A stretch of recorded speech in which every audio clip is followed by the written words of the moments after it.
Magandang umaga, Pilipinas! Kumusta mga kababayan?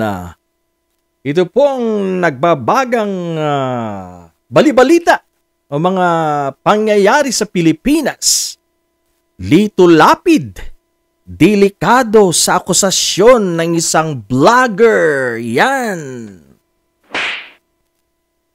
Ngayon, si Senator Lito Lapid ay he is in hot water right now dahil meron pong isang vlogger na nagsasangkot po sa kanya sa Pogo. Yan po ang maliwanag. At napagalaman po natin at nakita po natin sa hearing ni Senator Risa Hontiveros about Pogo na bumisita bigla sa Senado si Senator Lapid para linawin ang lahat na siya nga daw po ay binabanatan ng isang vlogger. Mga kaibigan at mga kababayan ko, alamin natin kung sino ba yung vlogger na yan na sinasabing bumabanat kay Lito Lapid. Mga kaibigan, yan po ay walang iba kundi ang ating kakilala, ang ating kasama, kapartido sa Bunyog. Yan po, walang iba kundi si dating attorney na ngayon ay engineer, Dr. Toto Kausing. Palakpakan po natin. Bakit po natin pinapalakpakan si Doc Toto Kausing? Dahil siya po ay kilala bilang isang matinong tao, matinong abogado. Actually, siya po ay na-disbar dahil nga po pinaglaban niya ang isang corruption case sa Coronadal. At dahil maimpluwensya ang kanyang binangga, siya po ay na-disbar. Kaya nagpapakita lamang po na talagang galit na galit si Attorney Toto sa mga issue ng korupsyon. Siya po ay makabayan, siya po ay makatao. Kaya pinapalakpakan natin siya. Ito po ay akusasyon ni Dr. Toto Kausing kay Senator Lito Lapid na dapat lang na harapin, dapat lang na magpaliwanag, dapat lang na i-prove ni Senator Lito Lapid na hindi or walang katotohanan ang mga pinagsasabi, ang mga akusasyon ni Dr. Toto Kausing. Pero ayon po kay Dr. Toto Kausing, marami po siya mga informante na mga reliable sources at meron siyang mga ebidensya. Yan, may panlaban siya para patunayan na sangkot or may kinalaman si Senator Lito Lapid sa mga Pogo operations dyan po sa Porac. Alright. Ang sinasabi po ni Atty. Toto, bakit dinideny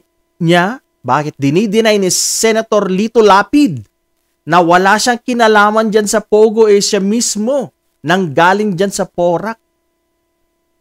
Yung mga tao na yan, mayor na yan, mga kakilala niya, mga engineer at right now he's denying na wala siyang kinalaman sa Pogo na yan. At meron pang challenge si Senator Lito Lapid na kung mapapatunayan daw na may connection siya sa Pogo, na siya ay protector sa Pogo, magre-resign daw siya sa kanyang tungkulin. Mga kababayan ko, hintayin po natin yan. Tutukan po natin itong issue na to kung tutuhanin nga niya. At siya nga ay mapatunayan na may kinalaman sa Pogo o wala. So, hintayin po natin ang mga susunod na kabanata. Yan. Gaya ng nasabi ko kanina, si Dr. Toto Kausing ay matuwid na tao. Ayaw niya ng korupsyon, syempre. Merong pagmamahal sa bayan. At nakikita niya, merong mga informante mula po dyan sa Pampanga na nagsasabing meron ngang koneksyon si Senator Lito Lapid sa Pogo na yan. Ayon kay Dr. Toto Kausing, na ang lupa daw, ang lupa na kinatitirikan ay maaring ito nga yung lupa na dapat i-award sa mga magsasaka ng porak. Pero yun na pinaniniwalaan nilang yan na po ang tinayuhan ng mga pogo na yan, mga pogo buildings or hubs. Kaya napakasakit naman para po sa mga ating mga magsasaka na dapat entitled po sila dyan, dapat para sa kanila. Pero sino ang nakinabang kung totoo man? Actually, right now po, talagang nasa proseso pa lang ng labanan at makikita natin dito kung sino nga ang nagsasabi ng katotohanan. Kung meron niyang basihan o basis ang mga claims ni Attorney Toto Kausing o wala. Kung si Senator Lito Lapid ba ay talagang wala ngang kinalaman, malalaman po natin yan sa mga susunod na mga araw. Ito po ay tututukan nating lahat. Naku, from Alice Goo, I think malilipat ang issue kay Senator Lito Lapid. Kaya now, ang focus ngayon ay makikita po natin there will be shifting. Magkakaroon po ng shift, pagkakashift ng focus ng pogo na to mula Alice Goo dahil almost na po yan, settled na po yan kay Alice Goo na siya, hindi si Alice Goo talaga. Siya, ang kanyang tunay na pagkatao, siya ay si Go Huaping. Go Huaping. Kaya, good as settled na yan. Kaya, nakikita nating lilipat ang spotlight kay Senator Lito Lapid. At dapat niyang patunayan yan. Dapat niyang harapin kung kinakailangan imbitahan si Attorney Toto Kausing sa Senado. Dapat imbitahan para naman pakinggan, hindi one-sided. Parang hindi si Lito Lapid lang pinapakinggan ng Senado. Dapat pakinggan din natin para patas, para fair ang labanan. Pakinggan din natin ang mga akusasyon ni Attorney Dr. Toto Kausing. Talagang itong pogo na to, marami talagang Nagsimula po ito nung panahon ni dating Presidente Digong Duterte at marami siyang hinatid na problema sa ating bayan. Mga halo-halo, sex trafficking, human trafficking, may mga namatay. Kaya ito po ay talagang isang headache ng Pilipinas. Mula po nagkaroon ng pogo, wala man lang pong nagawang investigasyon ang komite ni Senator Lito Lapid na according to Dr. Toto Kausing and other bloggers, sinasabi nila na si Senator Lito Lapid daw ang chairman ng Committee on Games and Amusements, etc. etc. And sakop niya, maliwanag na nasasakupan ni Senator Lito Lapid ang pogo na yan. But the question is, how come? Since it was started noon pong 2016 at marami na nga mga kaso ng mga krimen konektado po sa pogo, wala man lang mga investigasyon tong komite ni Senator Lito Lapid. Yan po ang malaking tanong ng tinatanong ng taong bayan. Kaya malaki ang dapat ipaliwanag, dapat magpaliwanag si Senator Lapid sa Senado. Kung hindi po sa komite ni Senator Risa, kung hindi po nabuksan ng kay Alice Goo, kay Go Huaping, hindi po yan, hindi po natin makikita or maikukonekta si Senator Lapid dyan. Buti na lang may mga nagmamalasakit na mga tao na talagang makabayan at sinumbong nila kay Attorney Toto Kausing. Kaya mga kababayan ko, ito po ay mga aligasyon pa lang. So, ipapatunayan niyan. Papatunayan ng vlogger na si Toto Kausing kung meron ngang katotohanan yan o si Senator Lapid ba ay nagsasabi ng totoo na wala siyang kinalaman sa pogo na yan. And ulitin ko po, ang challenge ni Lito Lapid ay kung mapapatunayan na siya ay protektor ng pogo, kung mapapatunayan na siya nga ay may kinalaman sa Pogo, siya ay magre-resign sa pwesto. That he will resign as senator, isa sa mga senador ng ating bansa. So hintayin po natin yan, tignan po natin yan, tutukan po natin yan kung siya nga po ay may word of honor, kung totoo yung mga ebidensya, kung malakas sa mga ebidensya ni Attorney Toto Kausing. Yan lang muna ang tungkol kay Senator Lito Lapid. So ngayon, he is in hot water. Siya po ay humaharap ng isang malaking challenge. Lalo pa naman mag-ieleksyon. Nako, kung mapapatunayan na meron siyang kinalaman, siguradong that will be the collapse of his ambition.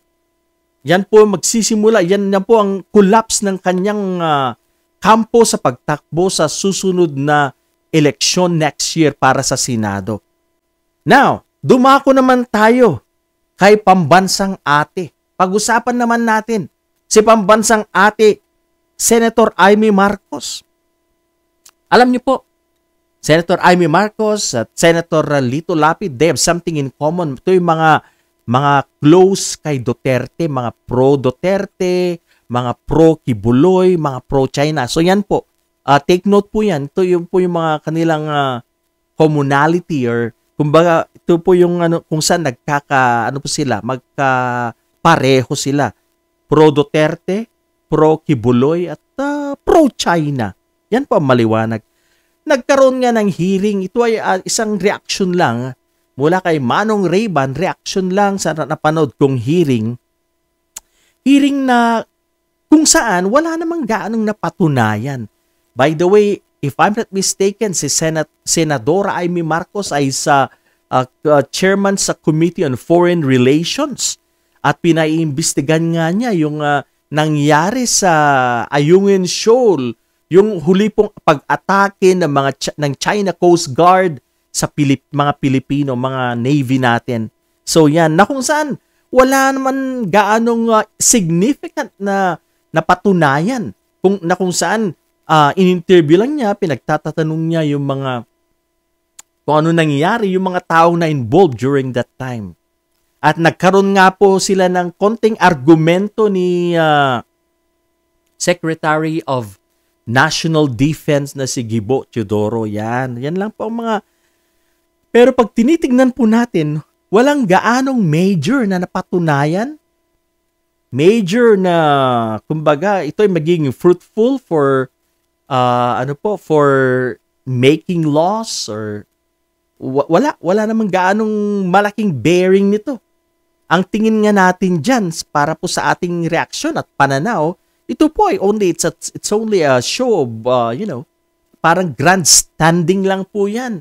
Pa-English nga. Yan nga po si Senator Robin, nakita ko nung unang araw na todo po ang papuri niya kay Senator Marcos dahil ang galing daw po ng kanyang mga English. So, tingin po nating grandstanding lang yan dahil nalalapit na po ang eleksyon. Gusto niya siguro i-impress ang taong bayan. Di po natin alam. Maaaring ganun nga. It's kumbaga nag-show off lang. Siguro, dahil mag-i-election na, siguro, ito yung tsansa para mapansin ng taong bayan na matalino, magaling, etc. etc. Pero ang katotohanan, wag na po nating suportahan ang mga pro-China, wag na po nating suportahan ang mga taong pro-Kibuloy, pro-Duterte. All-out support siya kay BP Sara. Kapatid siya ng Pangulo. Hindi po natin alam kung totoong sincero siya sa kanyang pagsuporta sa mga Duterte o palabas lang. Dahil meron nga siya kuno na ambisyon na maging Vice President ni BP Sara. Kung si BP Sara ay tatakbong presidente, siya naman ang magiging Vice President. At yun nga po ay parang mauudlot dahil nga naging magkalaban na ang Marcos at Duterte ngayon. So yung plano nila parang nasira na. So far, yan lang po ang tingin natin ngayon. Parang nagpapabango lang siya sa mga Duterte dahil if possible gusto niya ibalik yung nasirang unity team. Pero I don't think That is irreparable. Hindi na po yan maaayos. Mga pamilyang Marcos at Duterte, I don't think na muling magkakabalikan ang agila at ang tigre. So mga kababayan, yan lang po muna sa ngayon. Sana po'y patuloy po kayo sa panunod sa mga videos ni Manong Ray-Ban, sa kanyang mga reaksyon, mga opinion, pagtalakay sa mga iba't ibang issues sa loob po ng ating bansa. Yan lang po muna ngayon. Ito po si Manong Ray-Ban na nagsasabing patuloy po tayong maging makapilipino at makabayan. Maraming salamat po.